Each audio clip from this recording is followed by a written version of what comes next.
ನಮಸ್ಕಾರ SN ನ್ಯೂಸ್ಗೆ ಸ್ವಾಗತ.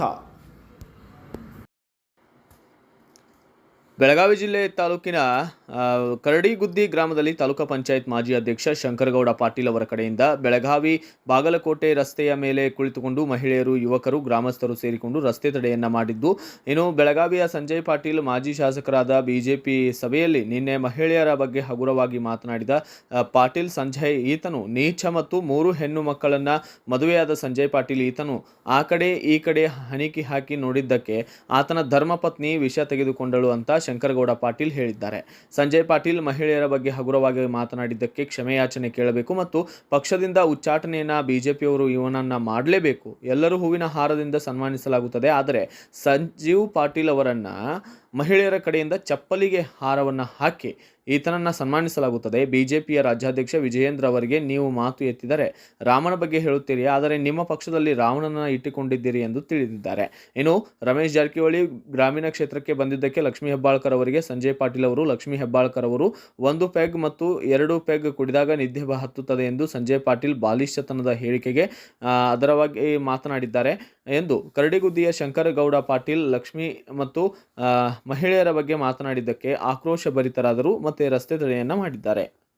ಮಾಡಿದರೆ ಅವ್ರ ಪಕ್ಷಕ್ಕೂ ಒಳ್ಳೇದಾಗ್ತದ. ಇಲ್ಲ ಅಂತಂದ್ರೆ ಪ್ರತಿಯೊಂದು ಗ್ರಾಮದೊಳಗ ಪ್ರತಿಯೊಂದು ಹೆಣ್ಮಕ್ಕಳು ಪ್ರಚಾರ ಸಭೆಯಲ್ಲಿ ಸಂಜಯ್ ಪಾಟೀಲ್ ಮುಖಂಡಲ್ಲಿ ಚಪ್ಪಲ ಆಹಾರವನ್ನು ಮಾಡಲಿಕ್ಕೆ ಹೇಳಿದರೆ ಅವು ಯಾವ ಕಾರ್ಯಕ್ರಮ, ಯಾರು CM ಬರಲಿ, ಮೋದಿಯವರು ಬರಲಿ, ಯಾರೋ ಬಂದರೂ ಕೂಡ ಚಪ್ಪಲ್ ಮಾಲೆಯನ್ನು ಅವರಿಗೆ ಹಾಕ್ತೇವಂತ ಈ ಸಭೆಯ ಮುಖಾಂತರ ಎಚ್ಚರಿಕೆಯನ್ನು ಕೊಡ್ತಾ ಇದ್ದೇವೆ. ಬಂಧುಗಳೇ, ಸಂಜಯ್ ಪಾಟೀಲ್ ಯಾವುದೋ ಪ್ರಚಾರಕ್ಕೆ ಹೋದರೆ ಹೂವಿನ ಹಾರ ಹಾಕ್ತಾರೆ ಎಲ್ಲರೂ. ಅವನಿಗೆ ಪ್ರತಿಯೊಬ್ಬರು ಚಪ್ಪಲ ಮಾಲೆಯನ್ನ ಪ್ರತಿಯೊಬ್ಬರು ಹೆಣ್ಮಕ್ಳು ಯಾವುದೇ ಕ್ಷೇತ್ರದಾಗ ಹೋದ್ರು ಸಂಜಯ್ ಪಾಟೀಲ್ಗೆ ಚಪ್ಪಲ ಮಾಲೆಯನ್ನು ಹಾಕಲಿಕ್ಕೆ ಸಿದ್ಧರಿದ್ದಾರೆ ಅಂತ ತಮ್ಮ ಮುಖಾಂತರ ಹೇಳಿಕೆ ಇಚ್ಛೆ ಪಡ್ತಾರೆ. ಬಂಧುಗಳೇ, ಇದ್ರ ಜೊತೆಗೆ ಭಾರತೀಯ ಜನತಾ ಪಕ್ಷ ರಾಮನ ಹೆಸರು ತಗೋತಾರೆ ಪ್ರತಿಯೊಬ್ಬರು, ಆದ್ರೆ ಇವ್ರು ಕೆಲಸ ಮಾಡೋದು ರಾವಣನ ಕೆಲಸ. ಪ್ರತಿಯೊಬ್ಬರು ನೋಡ್ರಿ, ಸಂಜಯ್ ಪಾಟೀಲ್ ಹೋದ ಚುನಾವಣೆಯೊಳಗ ಹೀನಾಯವಾಗಿ ಸೋಲಿಸಿ ಮನೆಗೆ ಕಳಿಸಿದ್ರು ಕೂಡ ಬುದ್ಧಿ ಬಂದಿಲ್ಲ. ಅವ ಹೆಣ್ಮಕ್ಳ ಬಗ್ಗೆ ಹಗರವ ತೋರಿಸೋದು, ಹೆಣ್ಮಕ್ಳ ಬಗ್ಗೆ ಹಗರವಾಗಿ ಮಾತಾಡ್ತಾರ.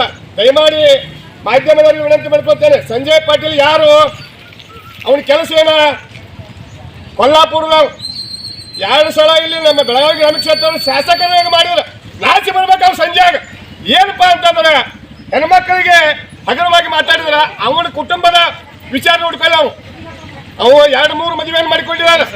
ಇದು ಅನ್ನೋದೇ ಬೇರೆ ಕಡೆ ಹಣಿಕೆ ಹಾಕ್ತಾನೆ ಮೊದಲ. ಇದು ಬೇರೆಯವ್ರಿಗೆ ಹಣಿಕೆ ಹಾಕೋದು ನೋಡಿಕೊಂಡು ಅವರ ಮನೆಯ ಕುಟುಂಬದವರು ಅವರ ಧರ್ಮ ಪತ್ನಿನ ವಿಷ ತಗೊಂಡಿದ್ರು. ಅವರ ಧರ್ಮ ಪತ್ನಿ ಇವು ಮಾಡುವ ಕರ್ತಕ್ಕೆ ಸಂಜಯ್ ಪಾಟೀಲ್ ಧರ್ಮ ಪತ್ನಿನ ವಿಷ ಕೊಡ್ತಿದ್ರು. ಅದಕ್ಕೆ ತಮ್ಮ ಕುಟುಂಬದ ಬಗ್ಗೆ ಅವು ನೋಡ್ಕೋಬೇಕು. ಮೊದಲು ಮಹಿಳೆಯರಿಗೆ ಹಗರವಾಗಿ ಮಾತಾಡಬಾರ್ದಂತ ಈ ಸಂದರ್ಭದಲ್ಲಿ ಹೇಳ್ತಾ ಮತ್ತೊಮ್ಮೆ ನಮ್ಮ ವಿಜಯೇಂದ್ರಗೆ ಮನವಿ ಮಾಡ್ತಾ ಇದ್ದೇವೆ. ಏನಾದರೂ ಕರ್ನಾಟಕದೊಳಗ ಭಾರತೀಯ ಜನತಾ ಪಕ್ಷ ಉಳಿಬೇಕಂತಂದ್ರೆ ಮೊದಲು ಸಂಜಯ್ ಪಾಟೀಲ್ ಪಕ್ಷದಿಂದ ಉಚ್ಚಾಟನೆ ಮಾಡಬೇಕು. ಮಹಿಳೆಯರ ಬಗ್ಗೆ ಹಗರವಾಗಿ ಮಾತಾಡ್ತಾ ಇದಾರೆ. ನಾವು ವಿಜಯೇಂದ್ರಗೆ ಮನವಿ ಮಾಡ್ತಾ ಇದ್ದಾರೆ. ಮಾತು ಎತ್ತಿದ್ರೆ ನೀವು ರಾಮನ ಬಗ್ಗೆ ಹೇಳ್ತೀರಿ, ಆದ್ರೆ ನೀವು ಏನ್ ಮಾಡ್ತಾ ಇದ್ದೀರಿ? ರಾವಣನ ಕೆಲಸವನ್ನು ಮಾಡ್ತಾ ಇದ್ದೀರಿ. ಇಂಥ ರಾವಣಗಳನ್ನ ಇಟ್ಕೊಂಡು ಪಕ್ಷವನ್ನು ಹೇಗೆ ಕಟ್ತೀರಿ? ಅದಕ್ಕೋಸ್ಕರ ಅವನ ಉಚ್ಚಾಟನೆ ಮಾಡ್ರಿ. ಇದರ ಜೊತೆಗೆ ಅವನು ಬಹಿರಂಗ ಕ್ಷಮೆಯನ್ನು ಕೇಳಬೇಕು ಅಂತ ಈ ಹೆಣ್ಮಕ್ಕಳ ಕರಡಿಗುದ್ದಿ ಗ್ರಾಮ ಅಷ್ಟೇ ಅಲ್ಲ, ಇಡೀ ನಮ್ಮ ಬೆಳಗಾವಿ ಜಿಲ್ಲೆ ಹೆಣ್ಮಕ್ಳು, ಕರ್ನಾಟಕ ರಾಜ್ಯದ ಹೆಣ್ಮಕ್ಳ ಪರವಾಗಿ ನಮ್ಮ ವಿಜಯೇಂದ್ರಗೆ ಮನವಿ ಮಾಡ್ತಾ ಇದ್ದಾರೆ.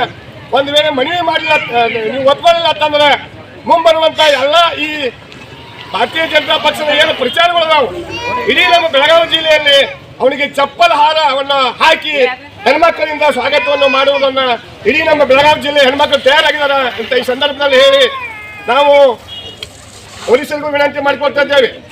ನಾವು ಪೂರ ಇಡೀ ದಿವಸ ಬಂದ್ ಮಾಡ್ಬೇಕಂತ ವಿಚಾರ ಇತ್ತು. ಯಾಕಂತಂದ್ರೆ ಮಹಿಳೆಯರಿಗೆ ಅವಮಾನ ಮಾಡಿದ್ದಾರೆ ಸಂಜಯ್ ಪಾಟೀಲ್, ಮಹಿಳೆಯರ ಬಗ್ಗೆ ಹಗರವಾಗಿ ಮಾತಾಡಿದ್ದಾರೆ. ಆದ್ರೆ ನಮ್ಮ ಹೆಣ್ಮಕ್ಕಳು, ರೈತರು, ನಮ್ಮ ಜನಕ್ಕೆ ತೊಂದರೆ ಆಗಬಾರ್ದು ಅಂತೇಳಿ ಸಾಂಕೇತಿಕವಾಗಿ ಈ ಬಂಧನ ಮಾಡಿದ್ದೇವೆ. ಅದಕ್ಕೋಸ್ಕರ ವಿಜಯೇಂದ್ರ ಎಚ್ಚರಿಕೆಯಿಂದ ಇರಬೇಕು. ನಮ್ಮ ಬೆಳಗಾವಿ ಜಿಲ್ಲೆ ಎಲ್ಲ ಬಿಜೆಪಿ ನಾಯಕರು ಕೂಡ ಸಂಜಯ್ ಪಾಟೀಲ್ ಮೇಲೆ ನಿಗಾ ಇಡ್ರಿ. ಅವನು ಬಹಿರಂಗ ಕ್ಷಮೆ ಕೇಳಿದ್ರೆ ರಾಜ್ಯಾದ್ಯಂತ ನಿಮ್ಗೆ 28 ಸೀಟ್ ಅಂತೀರಿ, 2 ಸೀಟು ಬರೋದು ಕಠಿಣ ಐತೆ ಅಂತ ತಮಗ ಎಚ್ಚರಿಕೆಯ ಗಂಟೆಯನ್ನು ಕೊಡ್ತಾ ಇನ್ನು ಮುಂದೆ ರಾಮನ ಹೆಸರು ಹೇಳ್ತೀರಿ, ಮಹಿಳೆಯರ ಬಗ್ಗೆ ಹಗುರವಾಗಿ ಮಾತಾಡ ಏನಂತಂದ್ರೆ ನಿನ್ನೆ ಸಂಜಯ್ ಪಾಟೀಲ 2 ಸಲ MLA ಆದವು. ಭಾರತೀಯ ಜನತಾ ಪಕ್ಷದ ಸಭೆ ಒಳಗ ಮಹಿಳೆಯರ ಬಗ್ಗೆ ಬಹಳ ಹಗುರವಾಗಿ ಮಾತಾಡಿದ ಸಂಜಯ್ ಪಾಟೀಲ್ ನೀಚ ಇವು ನೋಡ್ರಿ, ವಿಚಾರ ಮಾಡ್ರಿ. ಇವ್ರು ಎಷ್ಟು 3 ಮಂದಿ ಹೆಣ್ರಿ, ಇವ್ ಸ್ವಂತ ಇವ್ರು 3 ಮಂದಿ ಹೆಂಡ್ರ ಮಾಡ್ಕೊಂಡಿದ್ದಾನು. ಇವನು ಆ ಕಡೆ ಹಣಿಕೆ ಹಾಕಿದ ಸಲುವಾಗಿ ಅವರ ಧರ್ಮ ಪತ್ನಿನ ವಿಷ ತಗೊಂಡಿದ್ರು ಬೇಸತ್ ಅವ್ರ ಧರ್ಮ ಪತ್ನಿ. ಆದರೂ ಕೂಡ ಈ ನೀಚ ಮಹಿಳೆಯರ ಬಗ್ಗೆ ಹಗುರವಾಗಿ ಮಾತಾಡೋದು ಬಿಟ್ಟಿಲ್ಲ. ನಮ್ದು ಏನಪ್ಪಾ, ನಮ್ಮ ಬೆಳಗಾವಿ ಜಿಲ್ಲೆ ಹೆಣ್ಮಕ್ಳ ಪರವಾಗಿ ಬೇಡಿಕೆ ಏನೈತೆ ಅಂತಾರ, ಸಂಜಯ್ ಪಾಟೀಲ್ ಬಹಿರಂಗ ಕ್ಷಮೆಯನ್ನು ಕೇಳ್ಬೇಕು. ನೀನ್ ಮಾತಾಡಿದ್ ಒಂದನೇದು. 2ನೇದು, ವಿಜೇಂದ್ರಗೆ ಮನವಿ ಮಾಡ್ತಾ ಇದ್ದೇವೆ. ಈ ರಾಜ್ಯದ ಬಿಜೆಪಿ ಪಕ್ಷದ ಅಧ್ಯಕ್ಷ ವಿಜೇಂದ್ರನಿಗೆ ಮನವಿ ಮಾಡ್ತೇವೆ. ನೀವು ಮಾತೆತ್ತಿದ್ರೆ ರಾಮನ ಹೆಸರು ಹೇಳ್ತೀರಿ, ಆದ್ರೆ ರಾವಣನ ಕೆಲಸ ಮಾಡುವಂತ ಈ ಸಂಜಯ್ ಪಾಟೀಲನ್ನ ಪಕ್ಷದ ಉಚ್ಚಾಟನೆ ಮಾಡ್ಬೇಕು. ಒಂದು ವೇಳೆ ಉಚ್ಚಾಟನೆ ಮಾಡದಿದ್ರ ಬೆಳಗಾವಿ ಜಿಲ್ಲೆಯಲ್ಲಿ ಎಲ್ಲಿ ಬೇಕಾದರೂ ಇವು ಪ್ರಚಾರ ಸಭೆಗೆ ಹೋದ್ರೆ ಇವ್ನ ಹೆಣ್ಮಕ್ಳು ನೋಡ್ರಿ ಅತಿಥಿ ಸತ್ಕಾರ ಯಾವ ರೀತಿ ಮಾಡ್ತಾರ, ಹೂವಿನಿಂದ ಮಾಡ್ತಾರ. ಇವನಿಗೆ ನಮ್ಮ ಜಿಲ್ಲೆಯಲ್ಲಿ ಚಪ್ಪಲ ಆಹಾರ ಹಾಕಿ ಚಪ್ಪಲ ಸತ್ಕಾರವನ್ನು ಮಾಡ್ತೇವೆ ಈ ಬೆಳಗಾವಿ ಜಿಲ್ಲೆ ಹೆಣ್ಮಕ್ಳು ಅಂತ ಹೇಳ್ತಾ, ಇದಲ್ಲದೆ ಇನ್ನು ಮುಂದೆ ಅವ್ನು ಕ್ಷಮೆಯನ್ನು ಕೇಳಲಿಲ್ಲ ಅಂತಂದ್ರೆ ಇಡೀ ರಾಜ್ಯಾದ್ಯಂತ ಮಹಿಳೆಯರಿಗೆ ಅಗೌರವ ತೋರಿಸಿದಾನು. ಆ ಇಡೀ ರಾಜ್ಯಾದ್ಯಂತ ಎಲ್ಲ ಮಹಿಳೆಯರು ಕೂಡ ಬಿಜೆಪಿ ಪಕ್ಷಕ್ಕೆ ಧಿಕ್ಕಾರಕ್ಕೆ ಹೋಗಿ ಅವಹೇಳನ ಮಾಡ್ತಾರಂತ ಈ ಸಂದರ್ಭದಲ್ಲಿ ತಮಗೆ ಹೇಳಲಿಕ್ಕೆ ಇಚ್ಛೆ ಪಡ್ತೇನೆ. ನಿನ್ನೆ ಬಹಿರಂಗ ಸಭಾದಾಗ ತಾವು ಕೇಳಿರ್ಬೇಕು, ನಿನ್ನೆ ಟಿವಿ ಒಳಗೆ ಬರ್ತಾ ಇದೆ. ಅವು ಏನಂತಾರಂದ್ರ, ಇಲ್ಲಿ ರಮೇಶ್ ಜಾರಕಿಹೊಳಿ ಅವರು ಗ್ರಾಮೀಣ ಕ್ಷೇತ್ರಕ್ಕೆ ಬಂದದಕ್ಕ ಅಕ್ಕಾಗ 1 ಪೆಗ್ಗಲ್ಲ ಇನ್ನೇ 2 ಪೆಗ್ ಕುಡಿದ್ರೆ ನೀತಿ ಹತ್ತೈತಿ ಅನ್ನುವ ಹಗರ ಹೆಣ್ಮಕ್ಳ ಬಗ್ಗೆ ಹಗರ ಮಾತಾಡಿದ್ರು. ಅವ್ರು ಮೊದಲ ತನ್ನ ಕುಟುಂಬದ ತನ್ನ ಹೆಣ್ಣು ವಿಷ ಕುಡಿದ್ರು. ಇವು ಏನ ಕೆಲಸ ಮಾಡ್ತಾನೆ ಗಲಂದಿಯ ಕೆಲಸ, ಅವ್ರ ಧರ್ಮ ಪತ್ನಿ ವಿಷ ಕುಡಿದ್ರು.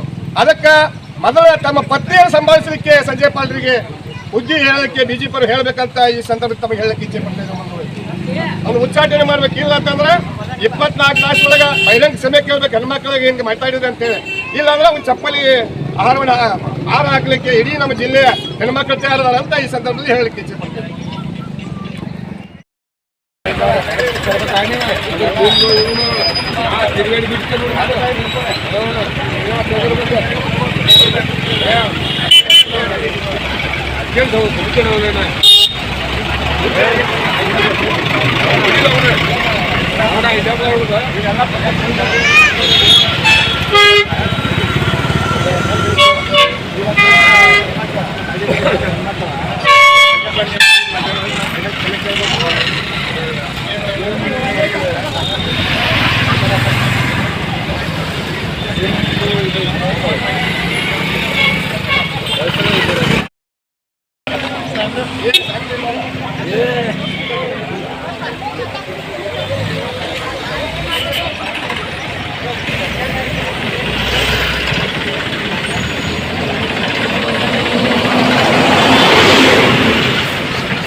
ವೀಕ್ಷಕರೇ, ಇದೇ ರೀತಿ ಹೆಚ್ಚಿನ ಸುದ್ದಿವಾಹಿನಿಗಳಿಗಾಗಿ ನೋಡ್ತಾ ಇರಿ SN ನ್ಯೂಸ್.